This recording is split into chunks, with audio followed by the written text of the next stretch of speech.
My husband's father insisted he handle our finances, claiming, "Women don't need to worry about money." When I refused, he smirked, "Then don't expect support." My husband sighed, "It's easier this way." Months later, his father tried to access our accounts and realized too late what I had done. Okay, so I never expected to be in this situation. I thought my husband and I were partners in every sense of the word. I thought we'd make decisions together, especially when it came to money. Turns out I was wrong. I should have seen the red flags earlier. Maybe I did, and I just ignored them. But when I got married to Alex, I didn't think I was also signing up for his father, Richard, to treat me like I was some helpless idiot who needed a man to handle things for me. Richard was the kind of guy who believed women belonged in the home, not in a boardroom. It didn't matter that I had a degree in accounting, worked a full-time job, and knew more about finances than his entire family combined. To him, I was just a woman, and that meant I shouldn't be involved in serious matters like money. I thought Alex didn't share his mindset. I really did. He never acted like that when we were dating. Sure, he was a little passive when it came to making decisions, but I figured he just trusted me. What I didn't realize was that he was so used to letting his father call the shots that he didn't know how to function any other way. It all started right after we got married. We were sitting in Richard's massive leather-clad office, because of course he had an office in his house, even though he was retired, and he was swirling a glass of whiskey like he was some kind of Wall Street tycoon. "In our family," he said, "all smug and condescending, the men handle the money." I actually laughed because I thought he was joking. "That's nice," I said, "but Alex and I will handle our finances together." Richard didn't like that. He gave me this smirk like I was a child who just said I wanted to be an astronaut when I grew up. "Then don't expect any support." That's when I realized he wasn't just offering advice, he was issuing an ultimatum. Either I let him and Alex take control of our money, or I'd be on my own. Alex sighed. "It's easier this way," he muttered. Easier for who? Because it sure as hell wasn't easier for me. At first, it was little things. Alex would forget to tell me about bills he paid or money he moved between accounts. He started making financial decisions without me. It was always, "Oh, Dad thought this was a good idea," or "Dad says we should do it this way." I tried to brush it off. I told myself it wasn't a big deal. But then I noticed something. Our savings account, our joint savings account, was missing $15,000. I confronted Alex about it. "Where the hell did the money go?" "Oh," he said, like it was nothing. "Dad moved it into an investment." I just stared at him. "What do you mean Dad moved it?" He said it was a smart move. He's always handled the family's investments.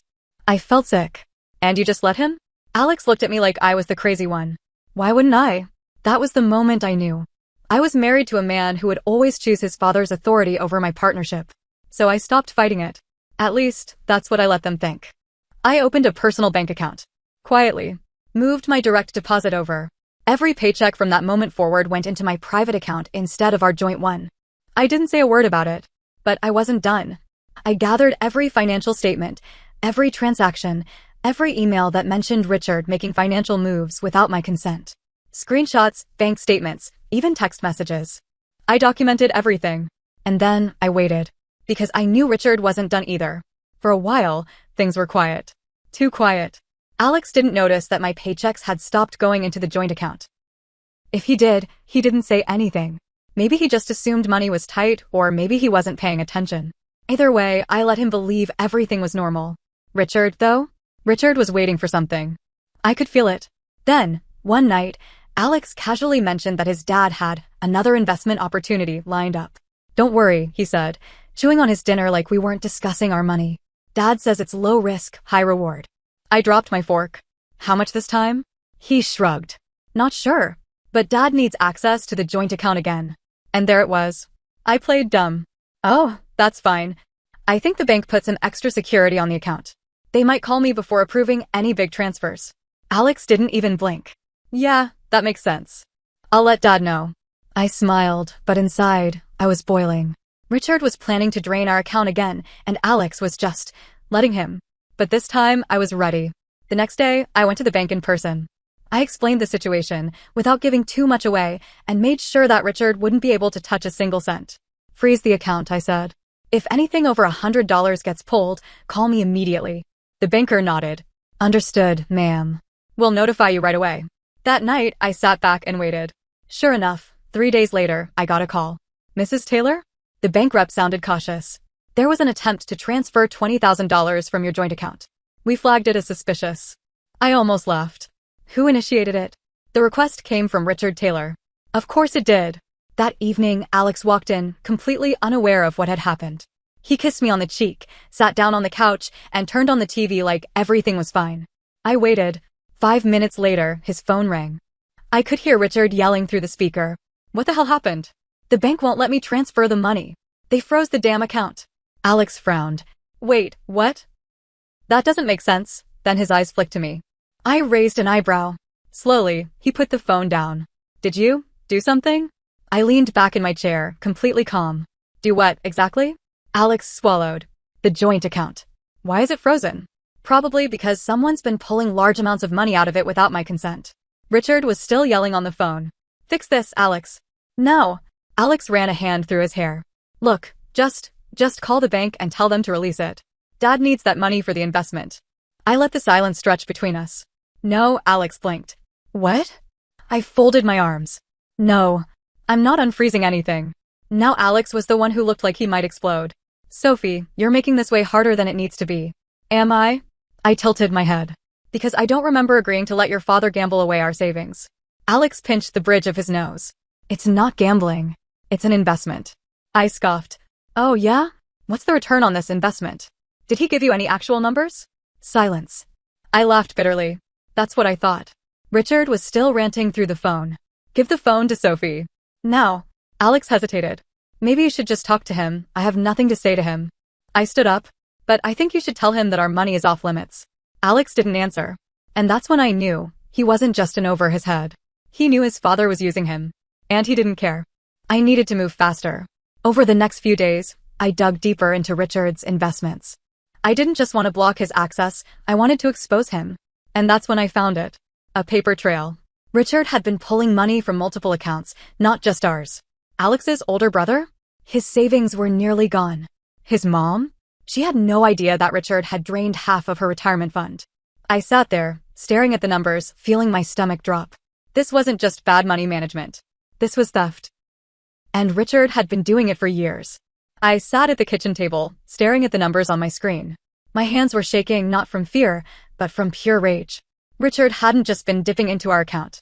He had been stealing from everyone. Alex's brother, Daniel? His savings had been drained over the course of 2 years. His mother, Susan? She thought she had a comfortable retirement fund waiting for her. She didn't. Richard had bled her account dry. And then there was the biggest discovery.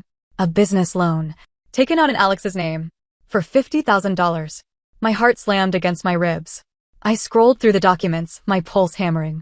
The loan had been approved 6 months ago. The payments? Automatically deducted from our joint account. Which meant Richard had been using our money to cover the repayments without Alex even noticing.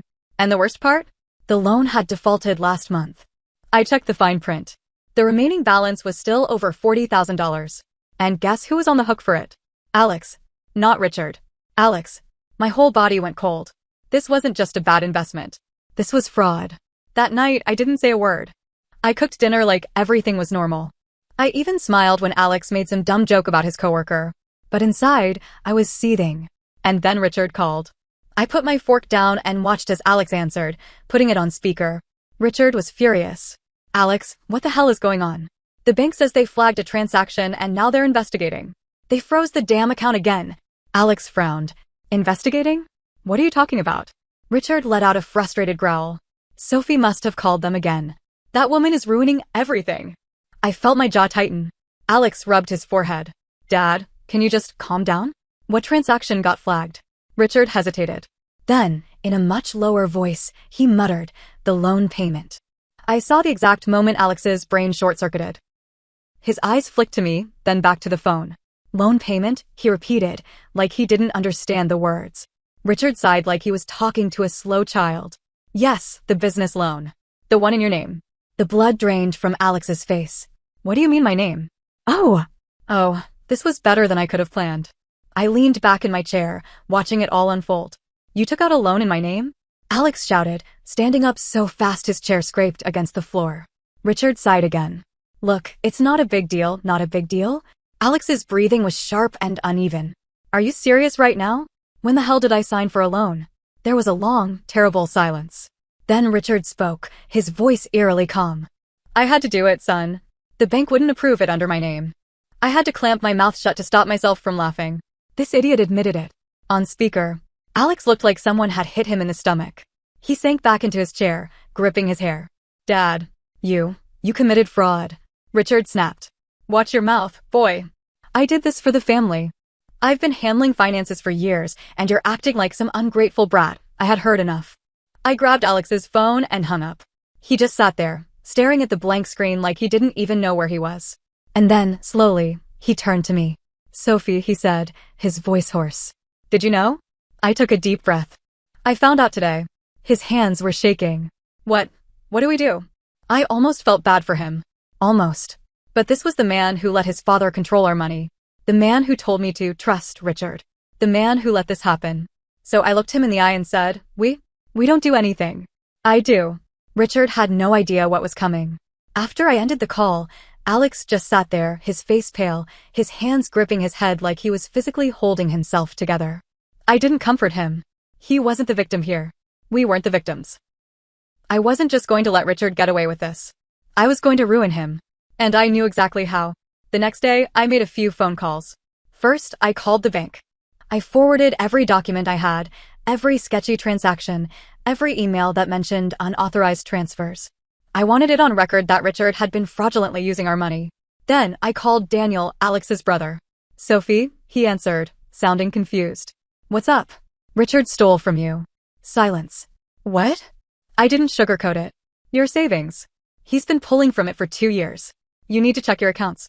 I heard a rustling noise, followed by the sound of furious typing. Then, a sharp intake of breath. Oh my God, Daniel whispered. What the hell is this? He did the same to us. And to your mom. Daniel cursed. Are you kidding me? That's her retirement fund. She trusts him. She won't for long. Because I was about to expose everything. Richard was throwing a dinner party that night. Just family and a few of his business friends. He loved playing the part of the wise patriarch, the man who had built his empire from the ground up. I decided that was the perfect stage to destroy him. Alex didn't fight me when I told him we were going. He was still in a daze, still trying to process that his father had been lying to him for years. When we arrived, the house was buzzing with conversation. Richard was in his element, laughing with his golf buddies, whiskey in hand. His wife, Susan, was happily chatting with guests, oblivious to the financial wreckage Richard had left in his wake.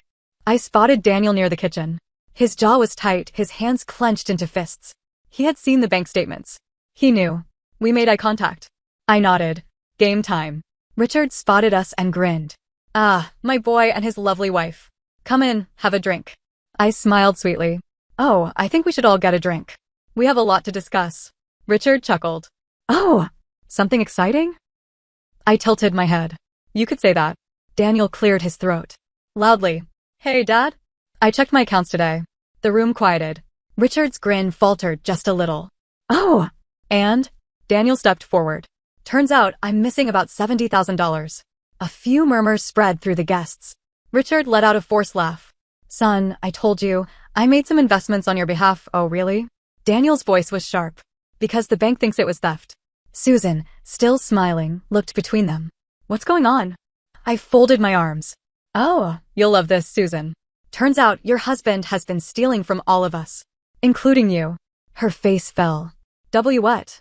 I turned to the crowd. Let's break it down, shall we? Richard drained our joint savings. He took out a business loan under Alex's name. He's been moving money from all of your accounts without your knowledge. I gestured to Susan. He drained half of your retirement fund. Did you know that? Her eyes widened. Richard? Richard's smile was gone.